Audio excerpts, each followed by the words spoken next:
still remember the scenes.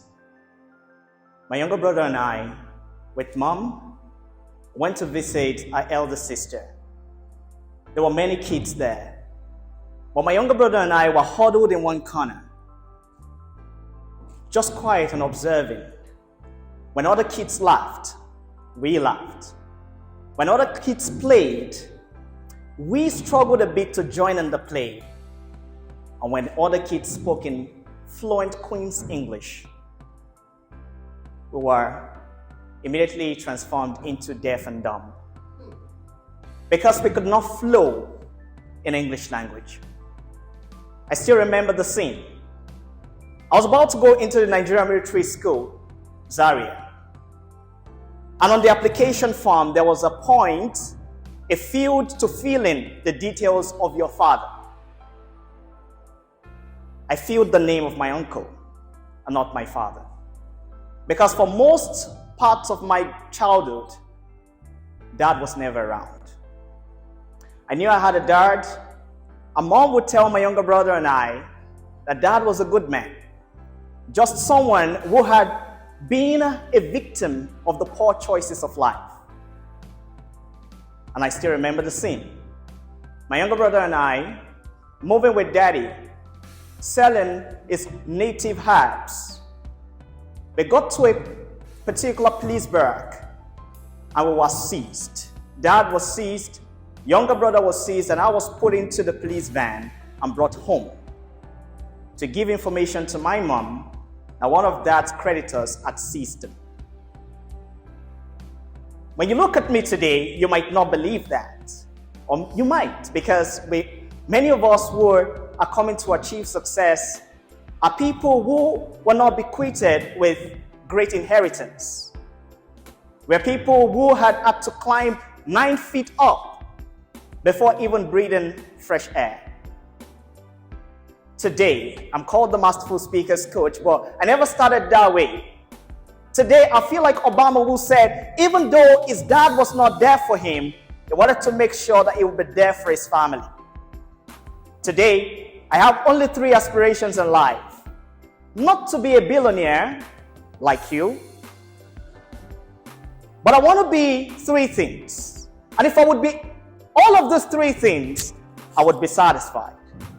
I want to be an auspicious leader. I want to be an affectionate husband. I think I've achieved 2 of those. I'm just waiting for the 3rd one. I want to be an amiable father. Even though I did not have a father who I could point to when he came to school and say, "Come, this is daddy." I want that to be the experience of my children. Before they get to know about any role model in their life, I want to be their role model. And I want to point them to role models and tell them, don't just learn from one teacher, learn from many others, that you might not make my own mistakes. Today, as I've told you earlier, I'm called the Masterful Speakers Coach, but not only that, I'm called the Friendship Leadership Consultant. Friendship leadership is a beautiful thing. It's a beautiful concept of leadership. And it's been my tremendous opportunity to have gone across the country to train people on this concept of leadership. The idea of friendship leadership is not so complex. It's quite simple. It is leading not through the love of power, but by the power of love. It is leading not because you command authority upon a group of people who shiver to get your every detail performed, but because they have this connection of heart with you for their loyalty to you. I was telling you earlier about my struggles. Because of those realities I had to face growing up, I grew up shy. And if I should tell you I'm an introvert, you might almost never believe it. Sometimes when I say that, I ease the tension in the room by telling them maybe I should say I was an introvert. And then they might begin to believe. But I remember what someone once said about introversion. He said introversion is not a weakness. It's a strength we often use less. And that liberated me. Friendship leadership is when you work with people and the people you work with are not afraid to give you feedback. They know that when they give you feedback and you receive it with so much joy, and you celebrate them for giving you a feedback that was not so pleasant. They know that the only way to make progress is when I'm able to show to my leader his blind spots.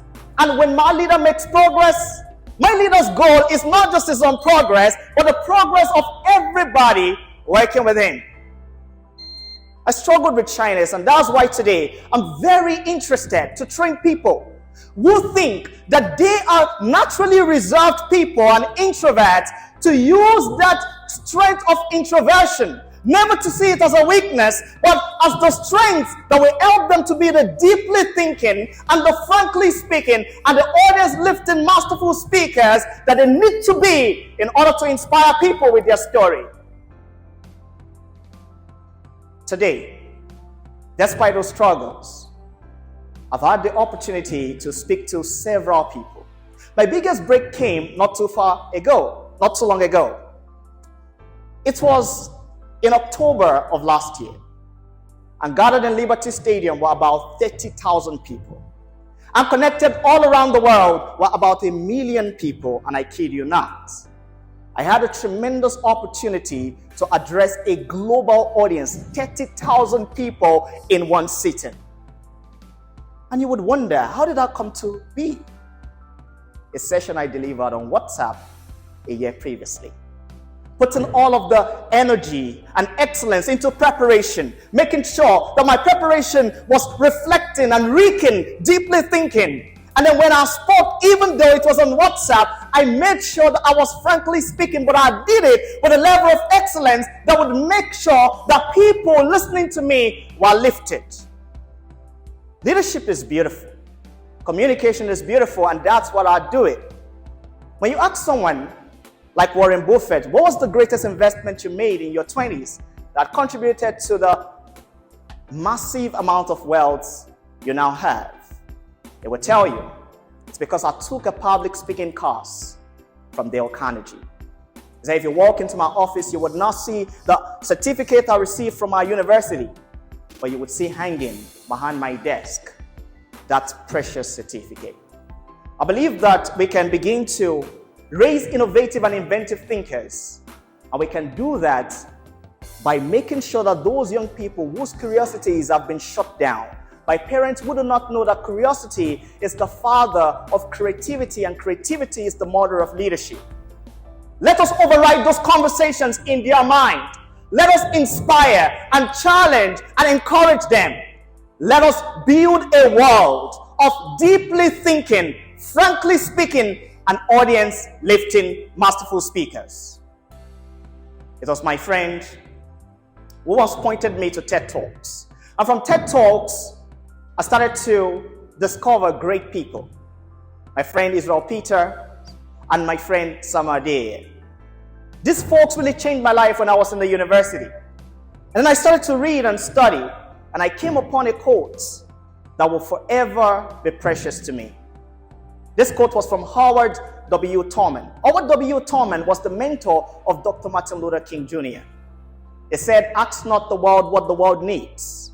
Ask yourself what makes you come alive. Because what the world needs is people who have come alive." As you leave here today, go come alive. The world will look for you. Thank you.